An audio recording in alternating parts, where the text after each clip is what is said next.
Je vous recommande la boutique La Londoloise. C'est Judith Londolé. Si vous voulez être classe, chic, être habillé, être admiré. Parole de mon Pao Mokonzi.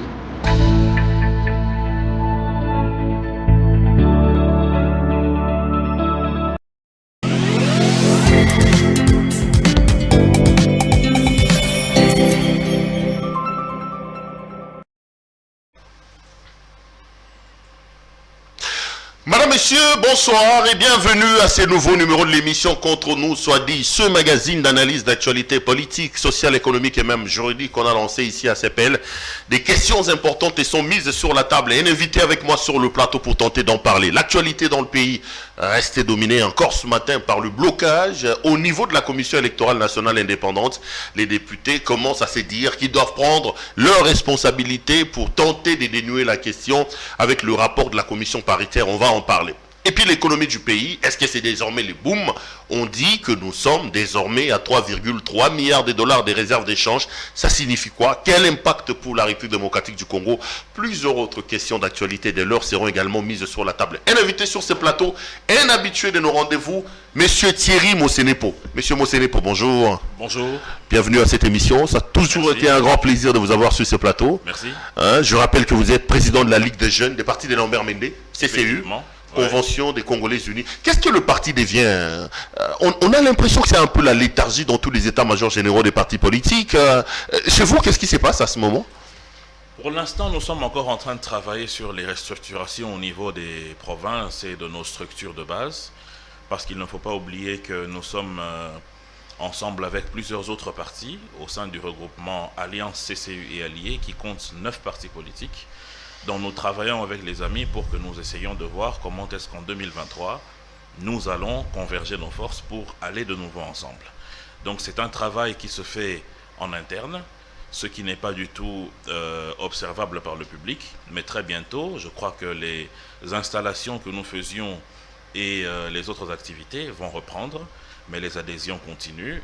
Nous continuons d'enregistrer énormément des Congolaises et Congolais qui acceptent de devenir membre de la CCI. La restriction, vous gardez votre poste de président de la Ligue des jeunes, ça commence pas à faire un peu petit quand même par rapport à cette aura que vous avez, les Thierry Mosenepo, de l'entrée à la CCU, les Thierry Mosenepo, lorsqu'il était nommé président de la Ligue des jeunes, n'est plus le même aujourd'hui. Ça vous embête pas? On a l'impression que on dirait non, pas du tout. Vous savez que d'abord s'occuper de la fédération des jeunes, c'est quelque chose de très louable, c'est quelque chose de très intéressant, puisque, mais écoutez, 70% de notre population, ce sont des jeunes, hein. C'est des jeunes et c'est une tâche importante que de pouvoir fédérer ces jeunes. Au moment venu, le directeur du parti va décider si quelle est la responsabilité qu'on me donnerait, mais pour l'instant, je suis encore là avec les jeunes et c'est un plaisir que de travailler avec ces jeunes gens que je rencontre chaque jour et avec qui je travaille. Vous parlez des jeunes, il y a quelqu'un qui vous a précédé, M. Jacques Ndala, qui était président de la Ligue des jeunes, que vous avez certainement pratiqué et côtoyé à l'heure où nous parlons, il est en prison. Beaucoup disent que c'était un procès politique, Jacques Ndala se retrouve en prison, c'est donc un prisonnier politique. Qu'est-ce que vous pouvez dire de ce procès, mais aussi de l'homme Jacques Ndala, M. Mosenepo? L'homme Jacques Ndala est un ami et que je considère comme un frère. Sa condamnation a été pour moi une grande peine dans la mesure où sa famille va être privée de sa présence pendant un certain temps. J'ai connu Jackie lorsque nous avons fait nos armes à CMBDJ à l'époque. Là, je vous parle des années 2000. Hein. Et ensuite, nous nous sommes rencontrés à nouveau au sein de la CCU, où il était président national et j'étais son adjoint. Nous avons très bien collaboré et nous avons gardé de très bonnes relations. Procès politique, je ne crois pas, mais l'on peut dire, c'est vrai que la sentence a été assez lourde. Et que cette sentence, vu l'indépendance de la justice, est une responsabilité qui est portée par le juge, qui au regard des éléments qui lui ont été présentés, a pensé qu'il fallait prendre une telle décision.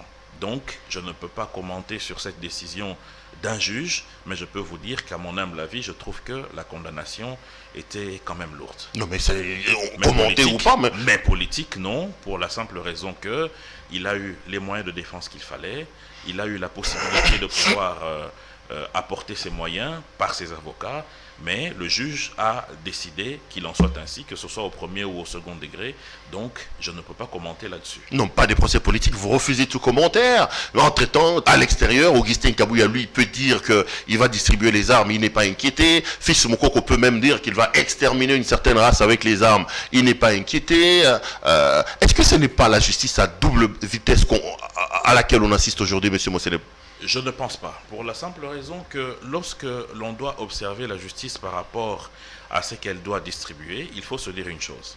C'est qu'au moment où vous, M. Perrault, vous commettez une contravention sur la route, un délit sur la route, et que la police de la route vous impose une contravention, vous n'allez pas lui dire, mais écoutez, vous êtes injuste envers moi parce qu'au moment où je vous parle, il y a quelqu'un sur Avenue du Commerce ou sur 24 novembre qui est en train de commettre pire que moi. Vous ne pouvez pas dire ça. Donc, il faut se dire que la justice évolue selon les cas, selon les dénonciations, selon l'autosaisine.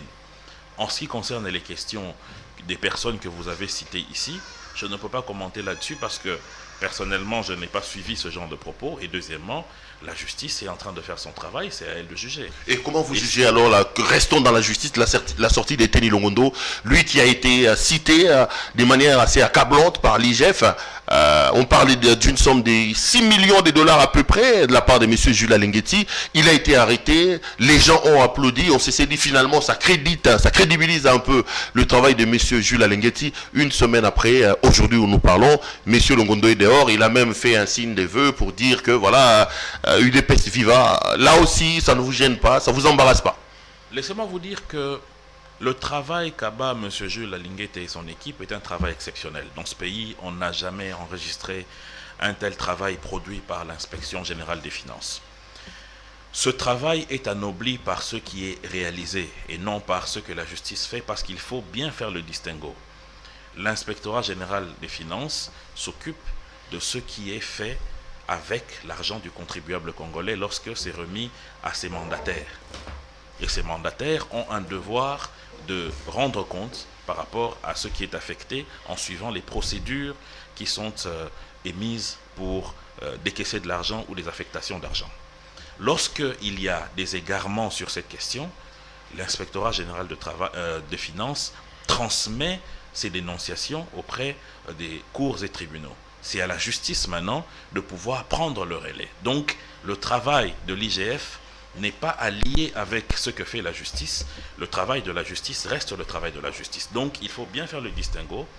M. Jules Alinghetti fait un travail formidable parce qu'aujourd'hui, grâce à ce qu'il fait, il y a une amélioration en ce qui concerne le sérieux dans la gestion de la justice. C'est lui qui est très folklorique, hein, Thierry Moseleb. Non, il n'est pas folklorique parce que... Il n'est pas folklorique parce que... C'est le seul flic qui fait un travail qui appelle les caméras. Mais vous savez que... il est dans le tape-l'œil. Hein. Mais vous savez que cette médiatisation aujourd'hui a aussi servi comme étant une prévention. Il y a aujourd'hui des individus qui évitent de voler parce que le travail de Jules est aujourd'hui connu de tous. Aujourd'hui, il y a des individus qui commencent à avoir un civisme en ce qui concerne la responsabilité face à l'argent du trésor public lorsqu'il s'agit de cette question, parce qu'on sait que l'IGF va venir vous taper dessus. Donc cette communication est importante puisque ça joue non seulement un rôle d'avertissement, mais aussi un rôle pédagogique qui permet la prévention. Maintenant, ce distinguo est que la justice, lorsqu'il a des éléments qui sont à charge ou à décharge de tel ou tel autre, c'est à la justice maintenant de travailler. Mais ce qu'il faut éviter, c'est de dire que la justice de notre pays devient justice parce que M. Perrault Louara est arrêté.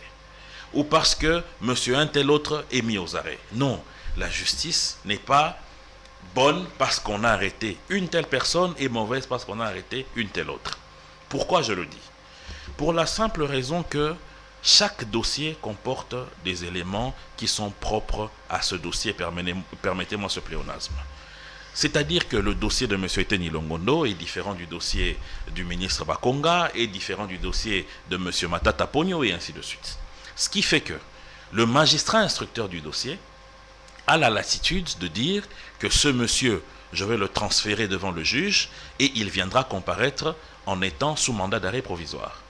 Un tel autre peut être arrêté, mais venir comparaître devant le juge en étant libre.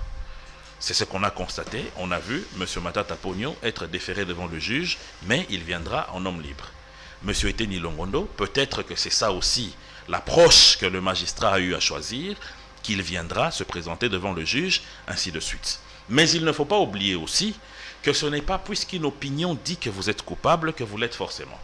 C'est le juge qui détermine en dernier ressort que M. Pero Luara est coupable ou pas. Puisque jusqu'à ce que vous soyez condamné, vous êtes présumé par rapport à ce que l'on vous accuse. Donc comprenez par là qu'il ne faut pas lier la justice au faciès pour dire que l'état de droit, c'est l'arrestation de tel individu, de tel autre. Là, on confirme que c'est l'état de droit. C'est fausser le débat. Ok, Thierry Mossé, vous avez évoqué Matata. Vous êtes à l'aise aujourd'hui d'apprendre que finalement, Matata devrait se retrouver devant son juge naturel dans le cas de Boukangalonzo?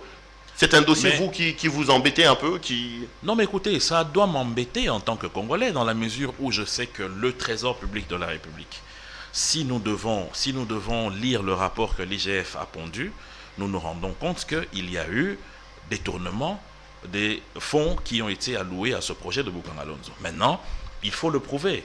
Et M. Matata Ponyo a la latitude de pouvoir prouver de son innocence. Je venais de vous dire ici que tant que le juge n'a pas encore condamné X ou Y personne, cette personne n'est pas à dire que c'est tel qui a volé ou n'a pas eu à voler. Attendons et on va être fixé. C'est peut-être pour ça que vous êtes à l'Union Sacrée, vous du CCU. Hein? Parce que peut-être qu'en fouillant dans le placard de Lambert Mende, on trouverait aussi des cadavres. Un peu pour se cacher contre ces choses-là. On s'est dit, je rejoins. Aujourd'hui, vous n'êtes plus kabiliste, vous vous présentez même comme Tshisekediste. Pas du tout, mon cher Perrault. Le problème est que nous étions dans un cul-de-sac. C'est-à-dire que nous avions décidé qu'il fallait travailler avec le président Tshisekedi dans le cadre du FCC Cash. Il s'est fait que les choses n'avançaient pas pour le pays parce qu'il y avait trop d'incompréhension sur le plan tactique en ce qui concerne les actions du gouvernement. Donc, le président de la République, voyant lui-même aussi ce blocage, a décidé de mettre fin à cet accord, à cette alliance politique, et a lancé un mouvement qui était axé sur le développement du pays, le combat à l'impunité, la bonne gestion de la chose publique, terminer l'insécurité dans la partie Est, régler les problèmes de nos populations en ce qui concerne l'eau sociale. Qui peut être congolais et refuser un tel projet de société? Donc c'est tout à fait normal qu'en tant que Congolais, nous puissions dire c'est un bon projet. En trahissant Kabila, évidemment, qui vous a servi pendant plus de 10 ans. Mais les plusieurs fois ministre dans le pays. Ce n'est pas une trahison. On tourne comme ça le dos facilement pour aller embrasser M. Tshisekedi. M. Perrault, en oubliant tous les bienfaits de M.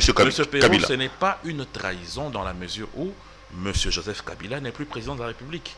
Le projet de société que le président de la République met sur la table, c'est par rapport à son mandat, c'est par rapport à la période où il va diriger le pays. Donc vous êtes sans position, donc, quoi. Si moi je deviens président, donc comme Félix ne sera plus président, je vous appelle, vous allez venir. Si tel devient président. Donc Perrault, la question de la loyauté, de la stabilité politique chez vous, ça n'existe pas. Qu'est-ce que vous voulez me faire croire? Que vous allez chez Tshisekedi seulement parce qu'il est président. Donc tout celui qui deviendra président, aura votre soutien. Je pense que vous ne suivez pas ce que je vous dis. La question n'est pas une question personnelle, c'est-à-dire de dire que c'est Pero Luara qui est président, en cours c'est lui, c'est... non, vous avez dit que M. Kabila n'était plus président. C'est vous qui avez individualisé les débats en disant que Kabila n'est plus président. Donc comme il n'est plus président, on suit l'individu qui est président. Non, j'ai répondu à votre question pour vous dire ceci.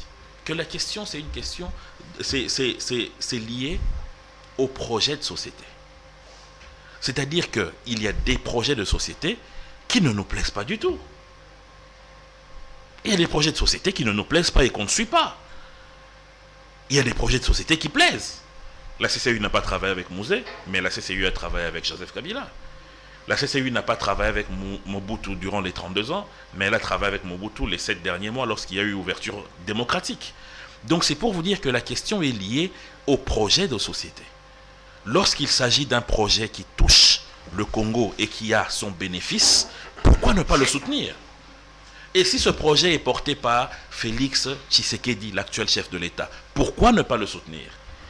Ce n'est pas ça manquer de position, au contraire, c'est avoir une position pro-république. C'est ça l'esprit républicain.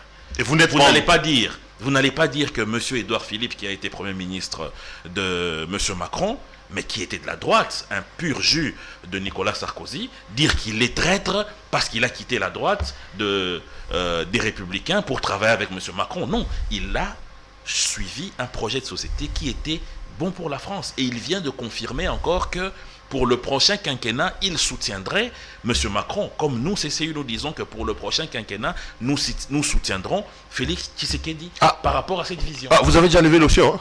Mais bien sûr. Ok, on parlera de ça. Mais quand vous êtes venu chez Tshisekedi, vous pensez que le Congo est en train de faire les pas avec Tshisekedi, ou vous pensez qu'on stagne ou plutôt on recule? Je pose la question parce que je suis en face de quelqu'un qui a un pied dans le tshisekédisme et un autre dans le kabylisme. Parce que bon, aujourd'hui vous êtes tshisékédiste, mais hier vous l'étiez quand même. Vous pensez que Tshisekedi est en bonne voie, vous?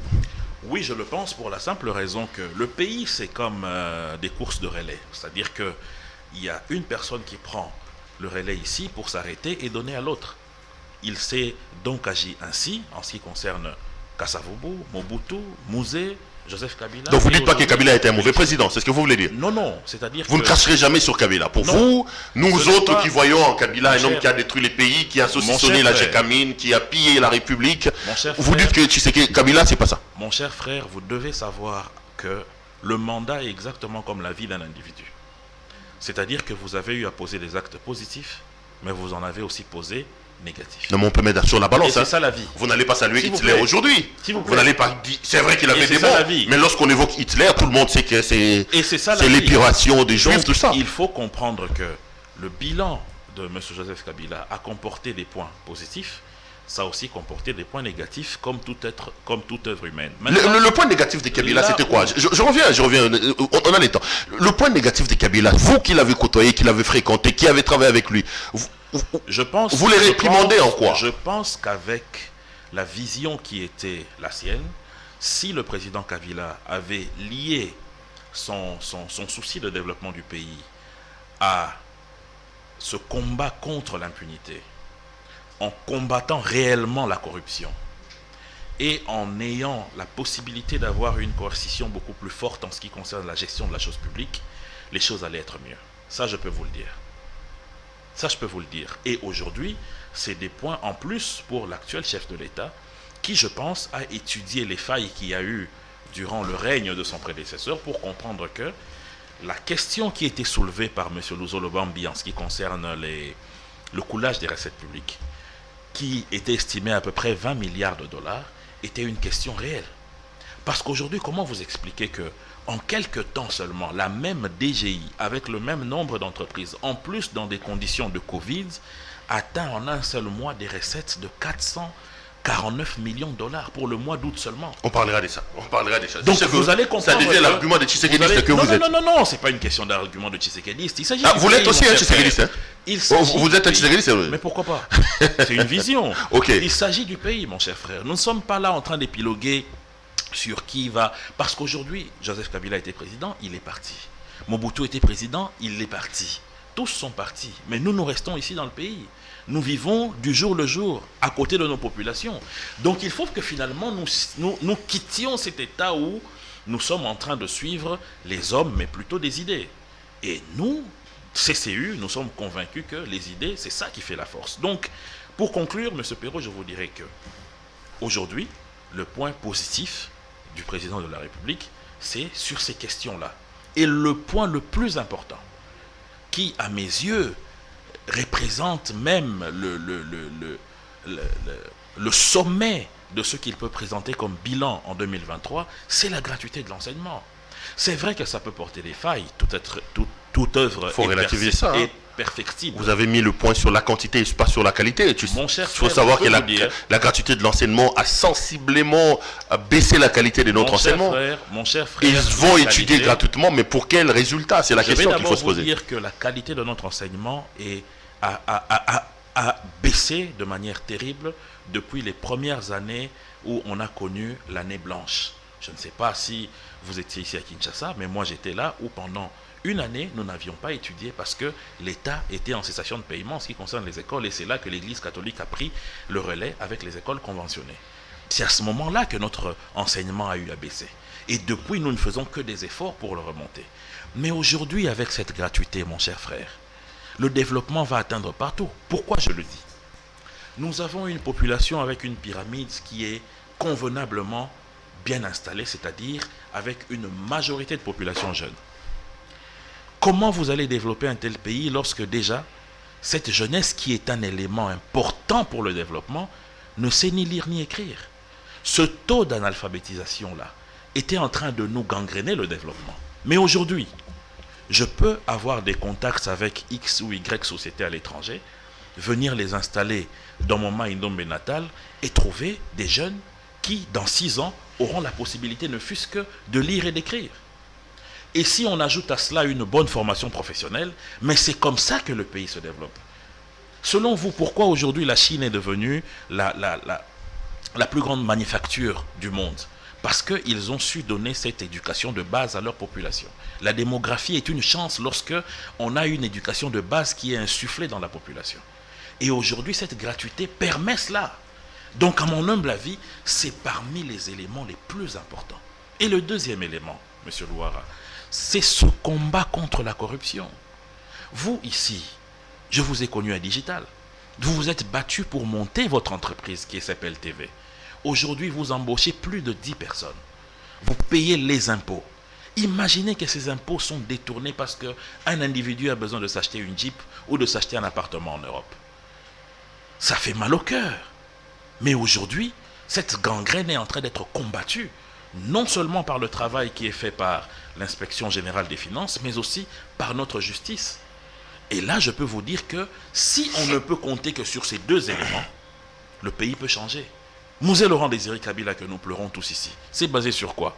Il s'est basé sur l'éducation des populations. C'est vrai qu'il n'a pas fait la gratuité de l'enseignement, mais il a fait une éducation collective en ce qui concerne le changement de mentalité et l'appropriation de notre destinée en tant que peuple par l'auto-prise en charge.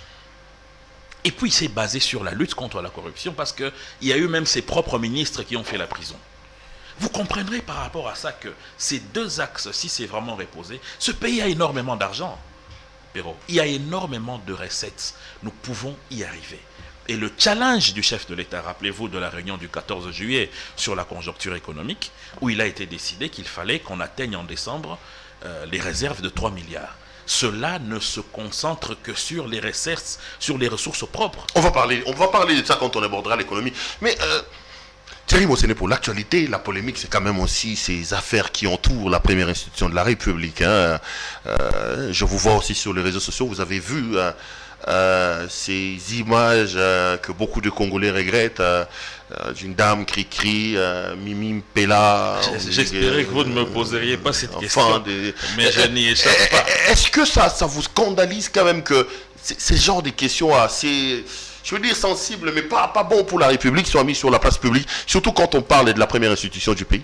Pour la République, je ne crois pas, parce qu'écoutez, en ce qui concerne la famille du président de la République, il y a une maison civile. La maison civile du chef de l'État ne s'est pas prononcée. Lorsqu'il s'agit des élucubrations des uns et des autres sur les réseaux sociaux, est-ce qu'on peut vraiment dire que cela peut ébranler la République et que cela touche à la première institution? Vous voulez dire quoi? Les enfants qu'on nous présente là ne sont pas les enfants de la première institution? Vous et moi qui sommes ici dans ce plateau, qui sommes-nous pour dire que tel est l'enfant de l'autre ou tel autre n'est pas? En ce qui concerne le président de la République, c'est la maison civile. Donc on ne va pas commencer à épiloguer sur quelque chose qu'on ne maîtrise pas. Sinon, moi, mon Sénépo ici, je dirais demain que je suis le fils de Bomboko ou de Ngounz, puisque beaucoup de gens disent que non, parce que j'ai des cheveux blancs au devant, je ressemble à Bomboko. Mais écoutez, je pense qu'il y a des choses beaucoup plus importantes qui concernent le pays. On ne va pas perdre notre temps et notre énergie sur les questions pareilles. Le problème est que personne n'a démenti, hein, personne n'a pas communiqué. Mais attends, c'est quand même l'avis de notre première institution de la République. C'est normal quand même que le Congolais s'y intéresse. Non, monsieur Perrault, ce n'est pas l'avis de notre première institution. Parce que l'avis de notre première institution est très bien organisé. Et en ce qui concerne les questions de famille du chef de l'État, c'est la maison civile. Donc on ne va pas dire que notre président de la République est touché pour ça. On ne va pas le dire. Ça ne nous concerne pas. Ça vous scandalise pas, vous, Thierry Mosené? Ça ne me scandalise pas. Ni cette affaire, ni l'autre affaire des nénés où on dit, là aussi, ça vous a pas choqué, quoi? Mais pourquoi ça me choquerait? Le président de la République est président de la République. Il a le droit de recevoir tous les Congolais, où qu'ils soient. Même si ces Congolais ont des penchants, des tendances, mais il est leur président de la République. Vous n'allez pas lui dire, c'est comme aujourd'hui, vous allez dire non, Jésus-Christ n'aurait pas dû recevoir telle personne, sauver telle autre. Ça ne se fait pas. Il est chef de l'État. Il reçoit tous les Congolais. Même celui qui est chez moi là-bas à Nyoki, lorsqu'il veut voir le président, il a ce droit-là, si l'agenda du président le permet. Donc on n'est pas là pour juger que le président ne reçoive pas telle catégorie des gens, mais tel autre il peut les recevoir. Non. Donc pour moi, ces dossiers sont des distractions alors que nous devons réfléchir sur des choses importantes. Non mais quand il y en a qui disent quand même que des questions de moralité, le président c'est quand même lui qui doit prêcher par l'exemple. Ils évoquent des questions de moralité et j'en ai même vu qui demandent au président de la République de démissionner, qu'il appelle à démissionner parce que bon, c'est des noms propres, c'est de la honte qu'on jette à la République. Il faut être sérieux. Le président de la République va démissionner parce que sur les réseaux sociaux, on a entendu un audio, on a vu une jeep de police venir dans une parcelle. Le président démissionne. Donc demain, même s'il pleut, le président va démissionner. Parce qu'il y a une pleine lune, le président va démissionner. C'est n'importe quoi ça. Le chef de l'État ne peut pas se résoudre à de telles querelles de pacotille. Le président de la République gère des choses plus importantes. S'il y a des questions liées aux membres de famille ou quoi que ce soit, la maison civile est là pour... régler cela. On ne va pas nous perdre le temps alors qu'on parle pays, alors qu'on parle réserve de change, alors qu'on accumule des points positifs dans des circonstances difficiles, nous ramener dans ce genre de débat. Donc ceux qui évoquent la moralité n'ont pas raison. Mais quelle moralité? Est-ce qu'on a vu le président briser la moralité? Nous avons vu ici, en France, un président prendre des scooters pour aller livrer des pancakes. Est-ce que ça a ébranlé la France? Est-ce que François Hollande a démissionné? Mais ici, on ne voit même pas le président dans tout ça. Seulement parce que 2-3 individus racontent leurs histoires, leur vue d'esprit, on va commencer à dire que ça concerne le président ou que ça concerne la première dame. La distinguée première dame. Ça n'a rien à voir, ça. Il ne faut pas nous perdre le temps de ce genre de choses. Du coup, donc, vous avez été contre Martin Fayulu lorsque dans sa marche, il a dit que nous avons un président de la République qui ne fait que voyager et draguer les filles. Vous avez estimé que ces propos-là étaient exagérés dans la même lancée? Vous savez que M. Martin Fayulu est un monsieur que je respecte, mais il faut aussi savoir qu'il a une casquette d'opposant. Il a le droit, en tant qu'opposant, de s'exprimer, de dire ce qu'il pense. Mais est-ce que les Congolais croient à ce qu'il dit? Est-ce que ce qu'il dit repose sur la vérité? C'est cela la question. C'est cela la question. Donc il ne faut pas juger le chef de l'État sur base de ce que les gens disent à celui qui accuse d'apporter la preuve. Donc ça ne vous a pas choqué? Pour Martin Fayulu, vous l'excusez, vous ne dites pas... Je ne l'excuse pas. Non mais vous dites que c'est un opposant. Je reste neutre par rapport à la position d'un Congolais qui est opposant et qui décide de quitter le débat républicain qui devait être tourné ou centré sur les questions économiques, sociales, sécuritaires, pour se verser dans un débat de derrière le marché. Il est libre de le faire. Vous dites que vous avez beaucoup de respect pour lui, ça me surprend quand même, quand on sait que votre autorité morale, Lambert Mende, nous avait dit que c'était une souris naine. J'ai vu quelqu'un répertorier certains propos sarcastiques de M. Mende. Est-ce qu'il y a des choses sur lesquelles, quand vous regardez Mende, vous êtes prêt à revenir ou vous dites Fayulu, c'est une souris naine? D'abord, il faut savoir qu'il y a un distinguo entre le candidat Martin Fayulu, à l'époque candidat président de la République, et monsieur Martin Fayulu, qui est un monsieur qui mérite le respect de tout le monde, autant que votre opérateur preneur de vue. Et le candidat, lui, ne méritait pas le respect? Non, mais non, je suis en train de venir. Ok. Lorsqu'on est candidat, il faut accepter de recevoir certains coups. Lorsque le porte-parole du gouvernement de l'époque, M. Mende, dit que M. Fayulu est une souris naine, vous étiez d'ailleurs dans cette conférence. En comparaison à Chadari, qui était le candidat de notre famille politique. Lorsqu'on devait voir les moyens pour la campagne, l'équipe de la campagne de M. Chadari, et en comparaison l'équipe de campagne de la Mouka, on pouvait dire que c'est vrai, c'est une souris naine. Mais ça n'a rien à voir avec l'individu Fayulu ou l'individu Pero Louara, qui tous, en tant que citoyens congolais, ont droit au respect. Par rapport à Martin Fayulu, il a appelé à une marche qui a été dispersée, M. Mossenepo. Vous dites aujourd'hui, tshisekidiste, vous soutenez l'union sacrée. Est-ce que c'est ça l'idée que vous faites des démocraties? C'est pas du néo-kabylisme que vous êtes en train de faire au sein du FCC? Pourquoi avoir interdit la marche de Fayulu et pourquoi l'avoir dispersée? Je pense qu'il n'y a pas eu interdiction de la marche. Il faut bien suivre les chronologies telles que c'était présenté par le gouverneur de la ville. C'est vrai que notre constitution dispose à ce qu'il y ait une information adressée à l'autorité urbaine pour une tenue de marche ou une activité quelconque liée à ce genre de questions. Le gouverneur avait expliqué que le 15 septembre tombait jour de la rentrée parlementaire. Vu le caractère solennel de cette cérémonie, que la police ne pouvait pas à la fois assurer la protection du palais du peuple, mais aussi encadrer la marche de la Mouka. Parce qu'il faut savoir une chose, c'est que M. Martin Fayulu est opposant. Il a été parmi ceux qui étaient des bons premiers des résultats des élections de 2018. Et que par rapport à ça, il mérite une certaine sécurité. Parce que si quelqu'un aujourd'hui veut que le pays soit déstabilisé, il peut attenter à la vie de M. Martin Fayulu.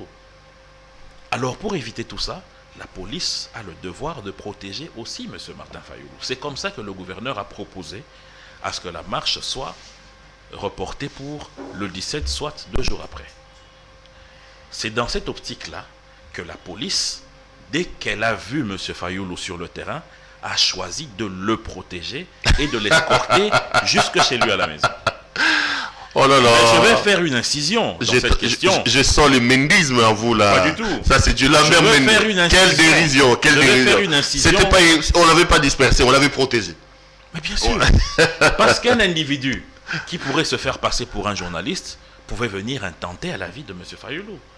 Et ça aurait eu des conséquences de troubles à l'ordre public ici, parce qu'il a quand même de la population, des sympathisants, des membres de son parti. La mère Mendes peut se reposer calmement. Il a un digne successeur. Non, ça n'a rien à voir. Ça a à voir avec la réalité. En attitude, en propos.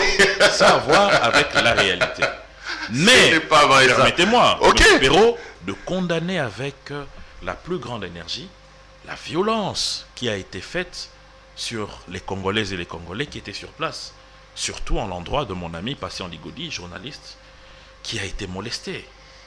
D'où pour moi l'interpellation au VPM de l'Intérieur, pour que nous puissions avoir une brigade qui se charge de l'encadrement des manifestations de rue. C'est important parce que nos policiers qui sont formés à l'école ici, qui est dirigée par le général Kanyama, désormais professeur, sont formés, oui, il a défendu sa thèse. Félicitations au général Kanyama. Félicitations à lui, sont formés pour la protection des civils et de leurs biens, mais n'ont pas forcément une formation adéquate en ce qui concerne l'encadrement des manifestations. Vous savez qu'un pays de vieille démocratie comme la France n'a eu une telle brigade dans sa police que dernièrement, après les événements des Gilets jaunes. Donc c'est important aujourd'hui qu'on réfléchisse à ça. Parce que notre police, c'est vrai qu'il n'y a pas eu de mort, il n'y a pas eu de Transco brûlé ou quoi que ce soit, mais ces actes de violence sont condamnables et je me joins à la parole du porte-parole du gouvernement, son Excellence Mouyaya, qui a dit qu'il faut que les responsabilités soient établies et que ces policiers puissent être sévèrement punis. Et le général de la ville-province de Kinshasa a emboîté ce pas en marquant sa détermination à régler cette question. Sur le fond des réclamations de Martin Fayulu, il parle notamment de la dépolitisation de la CENI, mais aussi de dire non au glissement. Est-ce que vous ne pensez pas qu'il a raison? Aujourd'hui, on ne sait pas combien l'État épargne pour les élections. On ne sait pas, la CENI n'est pas mise en place, pas des lois électorales. Quand on va parler cartographie, révision fichier électoral, déploiement des kits, on sait que de plus en plus, on commence à se rendre compte que la date de 2023 risque de ne pas être tenable. Dans le fond, Martin Fayulu a raison. Je parle du fond de ces réclamations. Je ne partage pas cet avis. Pour la simple raison que dernièrement, nous avons vu le bureau sortant de la CENI organiser des séances de travail en ce qui concerne des activités que la CENI peut déjà organiser pour éviter ce genre de retard, premièrement. Deuxièmement, vous avez suivi avec moi, le Premier ministre a clairement dit qu'il y aura l'enrôlement et l'identification des populations qui va se terminer jusque vers mi-2023. Donc ces questions ont déjà trouvé solution et lorsqu'ils disent que ça va se faire, ça signifie, et ils ont confirmé que les moyens sont là, disponibles. L'argent qui est épargné chaque année pour les élections. Mais cette question n'est pas posée au président de la République. Cette question est posée non seulement au gouvernement, mais aussi à l'autorité budgétaire. Mais c'est quand même le président qui est le garant du bon fonctionnement des institutions. Hein. Mais écoutez, le président est là pour le bon fonctionnement des institutions et non pour se substituer à ces institutions. Le gouvernement, qui est chargé d'exécuter la loi budgétaire qui est voté à l'Assemblée nationale doit savoir dire à notre représentation nationale que voilà ce que nous avons épargné et voilà ce qui est déjà disponibilisé. Et le président Mbosso a clairement dit que cette fois, les députés pour cette session vont vraiment exercer le contrôle. Et j'espère qu'ils prendront compte des revendications de M. Fayoulou en ce qui concerne l'argent des élections. Maintenant, en ce qui concerne la question de la CENI, mais il y a une loi qui dispose des parts de chaque force vive de notre pays en ce qui concerne le bureau de la CENI et la plénière. Nous, Union Sacrée, avons déjà trouvé des consensus et envoyé les noms au bureau de l'Assemblée nationale par PV de ce qui concerne nos responsabilités au niveau du bureau et de la plénière. Non, pas encore. L'Assemblée a refusé. L'Assemblée de Moïse Katumbi n'a pas envoyé les noms. Maintenant, je vais vous dire une chose. Bemba fait pareil, ils n'ont pas envoyé les noms. Je vais vous dire une chose. La stratégie, c'est quoi? C'est qu'aujourd'hui, par sa vision, telle qu'exécutée par le Premier ministre Sama, le président de la République est en train d'avoir des points positifs. Ce qui fait qu'en 2023, il risque de remporter les élections. Qu'est-ce qu'il faut faire?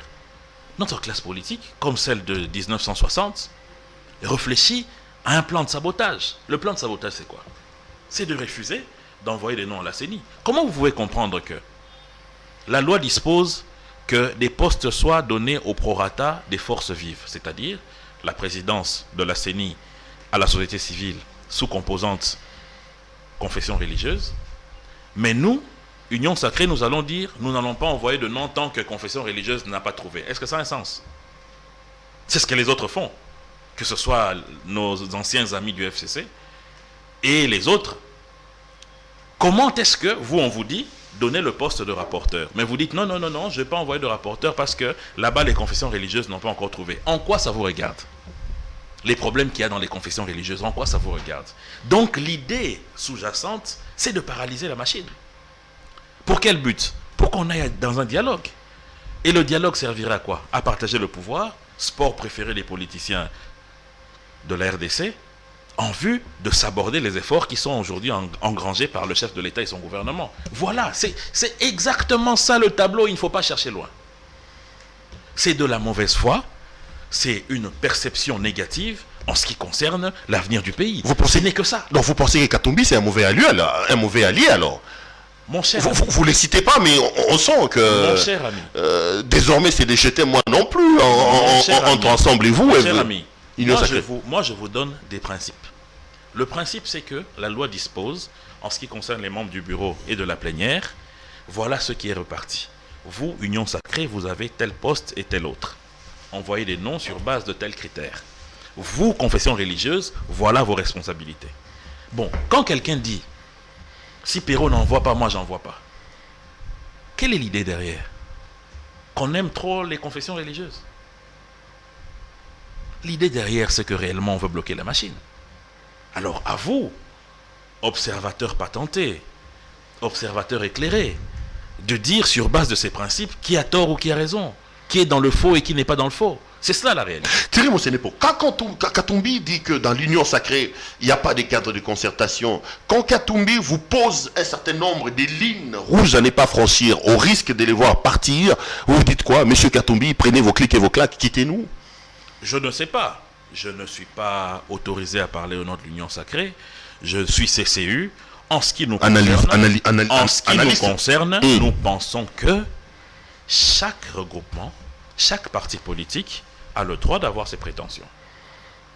Chaque regroupement, chaque parti politique a le droit de créer ses lignes rouges. Non, mais il dit quand même qu'il n'y a pas de cadre de concertation, Thierry Monsenepo, c'est ça. Il dit qu'il y a un certain désordre qui règne au sein de l'Union Sacrée, vous êtes dedans, non? Mais écoutez, lorsque l'on n'est pas d'accord... Ça devient une histoire sans tête, sans queue, qui n'a pas de charte, qui n'a rien, qui n'a pas de concertation, qui n'a pas de chef, qui n'a rien. Ça, c'est de la mauvaise foi à le dire. Parce que d'abord, l'Union Sacrée, c'est quoi? C'est une vision, c'est un projet, c'est une position que le chef de l'État a eu à déterminer pour la gestion de la chose publique pour notre pays. Il a appelé des amis pour que l'on soit ensemble. Ce n'est pas un regroupement politique. Si c'était un regroupement politique, on aurait dit c'est vrai qu'il n'y a pas de charte et ainsi de suite. Ce n'est pas un regroupement politique, la preuve. Nous avons gardé l'autonomie de gestion de nos choses, de nos regroupements et de nos partis politiques. On ne les a pas déversés dans une union sacrée qui serait un regroupement grand format, pas du tout. L'UDPS gère son quota et ainsi de suite. on se met ensemble pour soutenir la vision du président de la République. Katumbi a tort quand il nous dit qu'il y a un certain désordre à l'intérieur, quand il Mais nous le dit désordre... quand il dit qu'il n'y a pas de cadre de concertation, Mon cher on ne sait frère, pas la dernière fois que vous Mon avez cher tenu frère, des réunions. On dit que le désordre est constaté sur base d'un ordre établi. Quel est l'ordre établi dans l'Union sacrée? Où est la charte? Où est le règlement d'ordre intérieur? Il n'y en a pas. Mais pourquoi est-ce qu'on parlerait de désordre alors qu'il n'y a pas un ordre établi? Lorsque l'on dit par exemple que la tenue de ville en RDC, c'est costume-cravate, c'est parce que l'ordre établi, c'est costume-cravate. Si je viens avec un pagne sur le torse, je viole cet ordre établi, c'est le désordre. Mais lorsqu'il n'y a pas de document établi, pourquoi parler de désordre? C'est de la confusion. Et quand il met une ligne rouge sur notamment la loi Tiani, que vous personnellement vous soutenez, vous vous dites quoi? Je me dis que c'est de la dictature. Pour la simple raison que le débat démocratique ne doit pas avoir de ligne rouge. Nous avions vu ici, lorsque le président Kabila était chef de l'État, un député a porté une loi sur l'homosexualité dans notre pays. C'était Steve Mbikaï, je crois. Mais il a été attaqué. Mais le débat s'est fait à l'Assemblée nationale. Il n'a pas été attaqué dans les médias où on l'a menacé. On ne lui a pas dit que c'était une ligne rouge. Aujourd'hui, mon cher frère bien-aimé, l'honorable Daniel Mbao, le prof que j'aime bien, apporte un débat sur la question de la dot. Il y a des gens qui ne sont pas d'accord avec. Mais ce qu'on va lui dire, monsieur, tu n'as pas droit de produire ton travail intellectuel et le travail pour lequel tu es payé.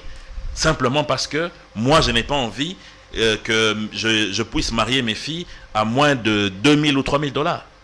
Et je vais m'en prendre à lui. Et c'est cela, la démocratie. Ça, c'est une posture de dictateur qu'on ne peut pas accepter. Le débat doit être fait. Si le débat va s'arrêter à l'Assemblée nationale, tant pis. S'il s'arrêtera au Sénat, tant pis. Si le président de la République va renvoyer ça pour une seconde lecture ou une troisième lecture avec des amendements, où est le problème? Mais le débat ne doit pas s'arrêter parce qu'un individu dit « pour moi c'est une ligne rouge ». Ce n'est pas démocratique. Je rappelle que vous soutenez cette loi-là. Bien entendu. Et je ne me cache pas. Beaucoup disent que sur la question de la loi Tiani, c'est une affaire personnelle entre Lambert Mende et Moïse Katumbi. Les deux ne se sont jamais entendus. À l'époque, ils travaillaient avec Kabila. Quand Katumbi part, Mende était parmi les canonniers utilisés pour les démolir au sein de l'opinion. Et les deux hommes ne se sont jamais aimés. Lambert Mende, s'accrochant à cette idée-là, à cette animosité-là qu'il voue contre Katumbi, il vous envoie, vous, pour soutenir une loi taillée sur mesure pour exclure M. Katumbi de la présidence. Vous répondez comment? Non, mais ça, c'est quand même aussi insulter l'intelligence des gens. Hein. Vous savez, les questions qui touchent le pays ne doivent pas être des questions d'état d'âme, où on dit « je t'aime », l'autre « je ne l'aime pas ». Non, c'est des questions qui concernent notre pays. Par exemple, aujourd'hui, vous et moi, nous sommes d'accord que l'inspectorat général des finances fait un travail formidable et les voleurs vont dire qu'on ne les aime pas. Parce que nous combattons la corruption, les voleurs vont dire qu'on ne les aime pas. Ça n'a rien à voir avec la position que quelqu'un peut avoir. Ça a à voir avec une défense orthodoxe qui concerne la République. Et l'honorable Lambert Mende n'a défendu que la République en étant porte-parole du gouvernement. Et aujourd'hui, nous, la CCU, nous soutenons cette loi par rapport à notre projet de société, qui est un projet de société qui se base sur une vision souverainiste de l'État. Donc pour nous, la protection de la charge président de la République est une question essentielle.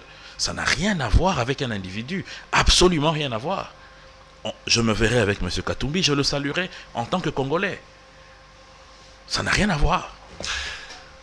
On va terminer cette émission en parlant d'un dossier qui vous mettra un peu plus à l'aise, vous, les Tshisekedistes et les néo-Tshisekedistes, même vous, les derniers recrues. Je vous en prie, tous les noms d'oiseaux, pseudo, et les arrivées tardives. Arrivées tardives, je vous en prie, on accepte tout.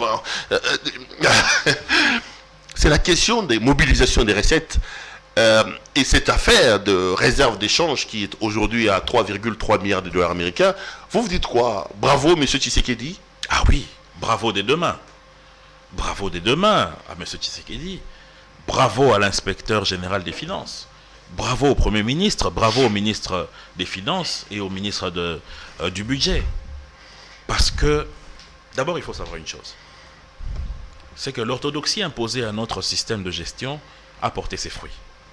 Ce qui veut dire que de 575 millions de dollars de réserve de change, nous étions déjà arrivés à 1,8 milliard. en recettes propres. Je vous ai dit ici, les plafonds qui ont été crevés par les assignations, qui ont été crevés par la DGDA, qui a réalisé pour le mois d'août 166% des assignations, le recouvrement de près de 50 millions de dollars que Glencore nous devait, sans parler de la DGI, qui a réalisé près de 449 millions de dollars seulement pour le mois d'août. Et j'en passe, la DGRAD, ainsi de suite. Ça a permis à ce que nous puissions renouer avec les institutions de Bretton Woods. Et la RDC, vous le savez, depuis 1963, est membre du FMI. Donc, les 1,5 milliard que nous avons eu des bons de tirages spéciaux de du FMI ne sont pas un cadeau, c'est un droit. Parce qu'il y en a qui disent quand même que c'est... Voilà, c'est... Mais il y a beaucoup de pays qui n'ont pas eu ça. Un souffle de... Il faut pas se taper la poitrine pour... Mais écoutez, pourquoi ne pas se taper la poitrine, puisque c'est de l'argent dont le Congo a droit, et ça vient s'ajouter aux 1,8 milliard qu'il y avait. Aujourd'hui, nous avons 3,3 milliards à disposition à la Banque centrale. Et ça n'a rien à voir avec le programme du plan triennal de la Banque mondiale, où nous attendons près d'1,5 milliard encore. Enfin, cet argent qui est un matelas pour notre réserve de change peut être utilisé en partie pour des projets de développement durable. C'est important. Et cela prouve de l'orthodoxie de gestion qu'il y a dans notre pays. Non, mais on a de l'argent, Thierry Mochenepo. Pourquoi on ne le ressent pas? Moi, je suis quand même assez interloqué de vous voir, vous, les Tshisekedi, les laudateurs de M. Tshisekedi, en train de vous bomber les torses en disant, écoutez, vous avez parlé des 166% de recouvrement au niveau de la DGI. Les médecins sont en grève, ils ne sont pas payés. Les infirmiers, pareil. Transco, pas payé. Tel, pas payé. Tel. Mais pourquoi le public, le Congolais, ne ressente pas ces bons états de santé de nos recettes? Comment est-ce qu'on recouvre à plus de 100%, mais on est incapable de résoudre et de payer ses charges? Monsieur Perrault, soyez un peu gentil. Je viens de vous dire que c'est au mois d'août ici. Je viens de vous dire, c'est au mois d'août. Atayo Moko, vraiment. Mois d'août, les autres en septembre, même pas septembre, Sili. Tu veux déjà ressentir Atayo Moko. Hein? Atayo Moko, papa. Donc vous nous affamez? Non, vous non, remplissez non. les réserves d'échange. Non, ce n'est pas que vous nous affamez, non. Vous remplissez les réserves d'échange. Non. C'est illogique. D'abord, il faut savoir que c'est illogique. Les revendications, revendications sociales sont légitimes. Que les médecins réclament plus de salaire, c'est très important. Que les enseignants fassent de même, il n'y a pas de souci. Mais aujourd'hui, nous avons des paiements qui sont faits. Il n'y a pas de retard de paiement en ce qui concerne les fonctionnaires. Il n'y en a pas. Qui aille mieux, c'est souhaitable pour tout le monde. Pour tous les fonctionnaires, en commençant par les militaires, en passant par les policiers, et ainsi de suite. C'est important. Maintenant, il faut avoir la sagesse d'attendre et de voir ce qui est en train d'être fait. Avant de dépenser, il faut d'abord collecter. Et ce que nous félicitons, c'est d'abord au niveau de cette collecte qui faisait défaut. Aujourd'hui que le gouvernement va dépenser, et le gouvernement n'a qu'un seul moyen pour dépenser, c'est par la loi budgétaire. Ce n'est pas que l'argent entre, le Premier ministre va à la Banque centrale, il sort les 3 milliards, et il sort les 3 milliards, les médecins, prenez votre part. Non, il ne peut dépenser que par la loi budgétaire. Et c'est ce qui vient d'être, le projet vient d'être déposé à l'Assemblée, il sera débattu, il sera enrichi, et c'est à l'exécution maintenant que nous allons juger. Mais permettez-nous quand même de féliciter la collecte. Parce que si on ne collecte pas bien, même si on a une meilleure loi budgétaire, on va dépenser comment? C'est ça le problème. Donc il faut avoir la patience, et c'est ce qu'il faut dire à nos populations, d'avoir la patience, étant donné que la collecte se fait mieux, la distribution assurément se fera aussi bien. Nous, on doit avoir la patience, pas les projets Chile-Gelo, un projet extra-budgétaire, pas le projet 100 jours extra-budgétaire. Mais quand les gens lapidé comme ça, qui n'est pas repris dans le budget, qui n'est pas repris dans qui n'a pas reçu la bénédiction de notre Parlement.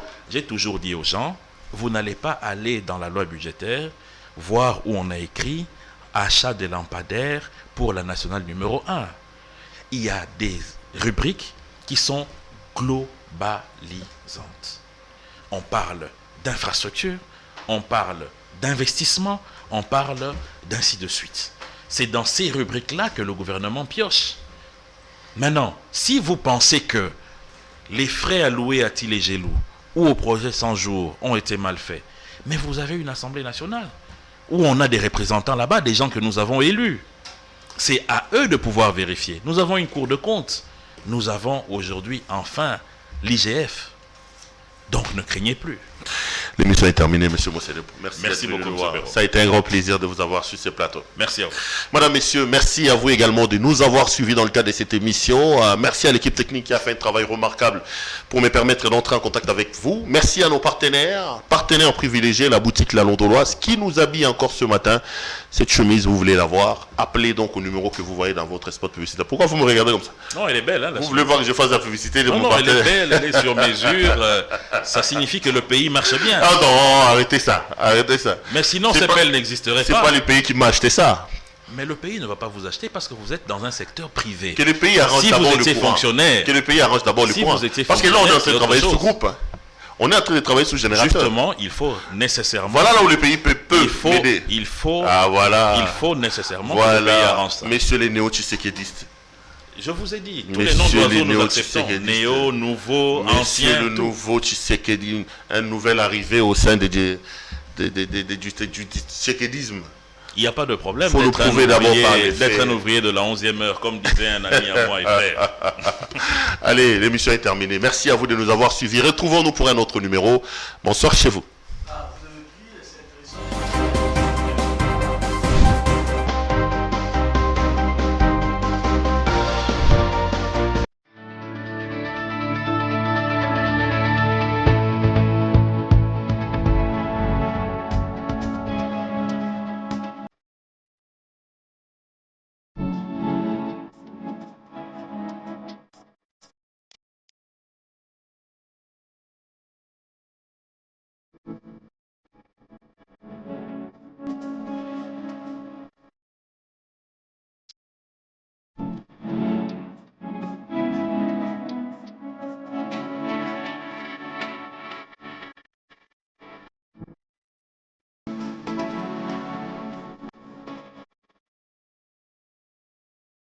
Je vous recommande la boutique La Londoloise.